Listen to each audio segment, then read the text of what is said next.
Trying to create a baby registry but worried about your small home feeling crammed. These are some items that I recommend you skip and items you recommend you consider getting in regards to making a registry for a smaller home.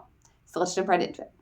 First, we're going to talk about sleep, which is kind of tricky because it's going to depend on your bedroom shape and size. I skipped the bassinet. I did no co-sleeper, no bassinet. We did a crib in baby's room. We had a twin bed, and I was able to sleep in there with baby. The benefit of this was that our master bedroom was not crammed with extra baby furniture. Now, some other people, you might not have a room for baby yet, so you may want them in your bedroom. You may want a co-sleeper or a bassinet.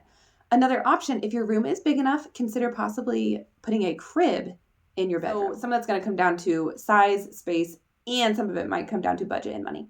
I also do want to throw in a recommendation if you have a small home, when it comes to whatever bedding you're going with, whether bassinet or crib, you don't need a lot of accessories. You literally need a mattress protector and a fitted sheet to fit whatever size bedding it is. I recommend you get one fitted sheet that is silk or satin because those are great for preventing bald spots and in the future are great for keeping your toddler's hair healthy and preventing like tangling. Now a little bit about general care. Let's start with bath time. When it comes to bath time, any type of baby bath or bath seat, rest, cushions, they're all tricky. No matter what, it's hard to bathe a newborn. They're wiggly, they are not strong, they need a lot of support. I would almost recommend skipping all the baby baths in general. And maybe when they're a newborn, try like putting a towel down and almost like giving them a sponge bath. Maybe in the future you bathe with baby, pop them in the shower with mom or dad, pop them back out, try to make it quick and easy. Another option, once they're strong enough to sit up, is to bathe them in your kitchen sink. And then once they're sitting up really strongly and they start outgrowing the sink, they can move to the full-size bathtub. When it comes to your baby just hanging out around the house, try to skip on a lot of seats. You don't need them. Your baby does not know what they're missing. For example, I did not get a swing. My children didn't use a swing, and you know what? They were perfectly fine. They didn't know what they were missing. You don't have to have every item, and it's really okay. So when it comes to swings, mama-roos, you don't need it. Just put your baby on the floor or set them on the couch if you're right there with them.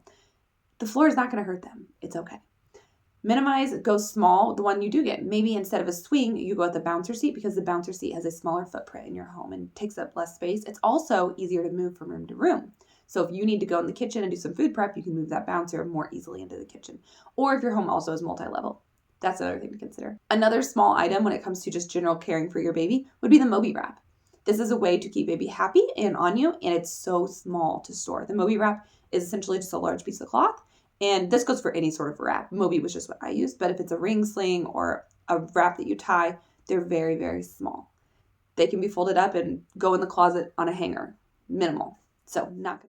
When it comes to feeding your baby, you are working with a small space, so you probably don't have a lot of kitchen storage. The way to feed your baby with the least amount of supplies would be to directly nurse them. Now, some people this works out, some people it does not. I will link a couple of videos about direct nursing if you are interested in hearing more about that topic. Check out the description.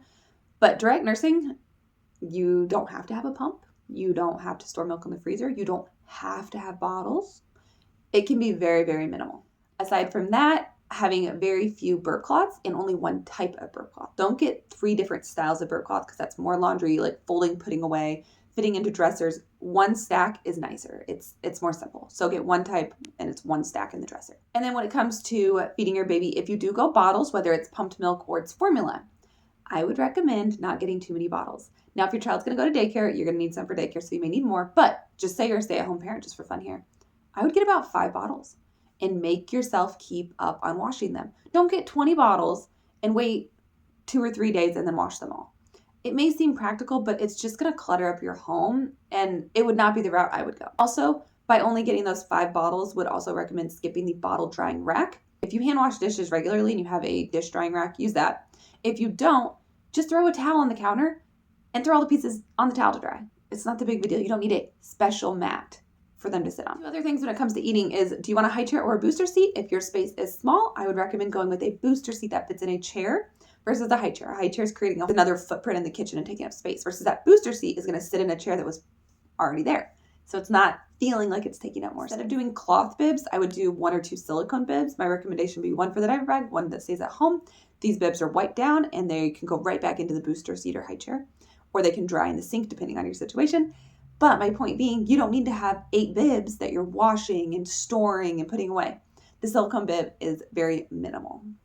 The diapering, there's a few different methods. I'm not going to go deep into them, but there's of course traditional like disposable diapers, there's cloth diapering, and then there's doing things such as elimination communication. Not going to go too far into those, but diapering, it is going to come with supplies, and that just is part of it.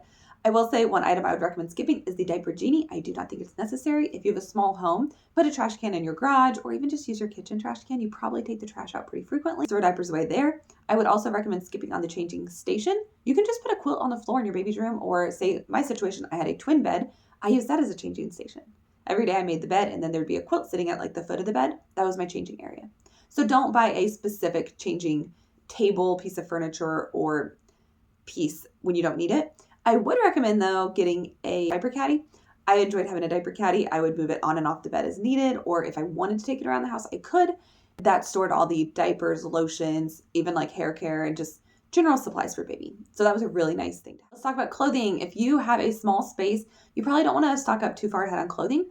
Let's get minimal and focused. What items do you like for your baby? What items are multi-purpose? I love jammies. Babies need their little footy jammies in my opinion. And honestly, you can just rotate them for a clean one during the day and then a clean one at nighttime and not worry about always getting them formally dressed for the day. As your baby starts getting older, you might want cuter outfits. I recommend rompers. Those are great, a one-piece outfit. Then you're not having to match parts and pieces, which is so simple. I also like an outfit that is simple and looks nice. I like solid color shirts, not necessarily ones with silly wordings on them. That's just not my style or my preference. I find, say, a solid shirt that maybe has like some ribbing on it or something could look nice at home, but could also look nice at, say, church or quickly dive into travel. So travel, basically, I'm talking about car seat, stroller, carriers. I already mentioned the Moby wrap and how it's so minimal. Then there's buckle carriers as well. Those are going to be a little more bulky to store, but they're also not terrible. You can hang them up in a closet. Get them out of the way. When it comes to the car seat and stroller, it's up to you how big and bulky you want to go. If your home feels very tight, consider leaving both of these items in the car. You can take baby out of the car seat and bring them in the home and leave the car seat out in the vehicle, just as an option. Same with your stroller. If you have a large garage and you want to unload it, great. If your garage is tight, maybe you want to keep it in the trunk of your car. Maybe that works for you. It depends. Do you typically drive somewhere and use the stroller, or do you like to take walks just from your home? You may not want the biggest stroller on the market. I got a jogger. It's a bit bulky. You may want to do a carrier for walks for a long time till they're maybe like 6 to 9 months or strong enough to ride in, say, an umbrella stroller. And then an umbrella stroller is very minimal, very affordable. Now, are they great on all terrain? No, they're not. But I will say they're very light to carry, store, pick up if needed, and be a really handy item if you're dealing with a small space. Okay, a few final thoughts on creating your baby registry or getting baby items for a small space. Keep things in the car. Keep things minimal. Be thoughtful in your purchases and what you are maybe registering for or bringing into your home. Just slow down. Think through the items. Are they actually a need? Something like a swing, for example. Not a need. You don't actually have to have it. Whereas a car seat is something you are going to need if you have a vehicle. So think through things and consider slowing down. Maybe don't buy in-case items. Take the nose Frida, for example. Do you purchase that just in case baby gets sick? Or do you wait till baby's sick and then quickly order it off Amazon or run to the store? That can be a personal preference. Some people prefer to be more prepared. Other people are more comfortable winging it and buying things as needed. But again, if you're dealing with a small home and a small space, you have to consider what you're bringing in and what you can handle in your home. So that's what I have for you today on creating a registry and purchasing items for a small home. If you want to check the description, I will link some information, like I said, on direct nursing, if that's something you're interested in. I will also link a PDF about my top items for a baby registry, as well as a PDF for breastfeeding tips and tricks. Check it out. There'll be some articles, videos, links, a little bit of everything, and see what you find that helps you out. If you like this channel and feel like this information is helpful, please subscribe, and hopefully I will see you in the next one. Thanks.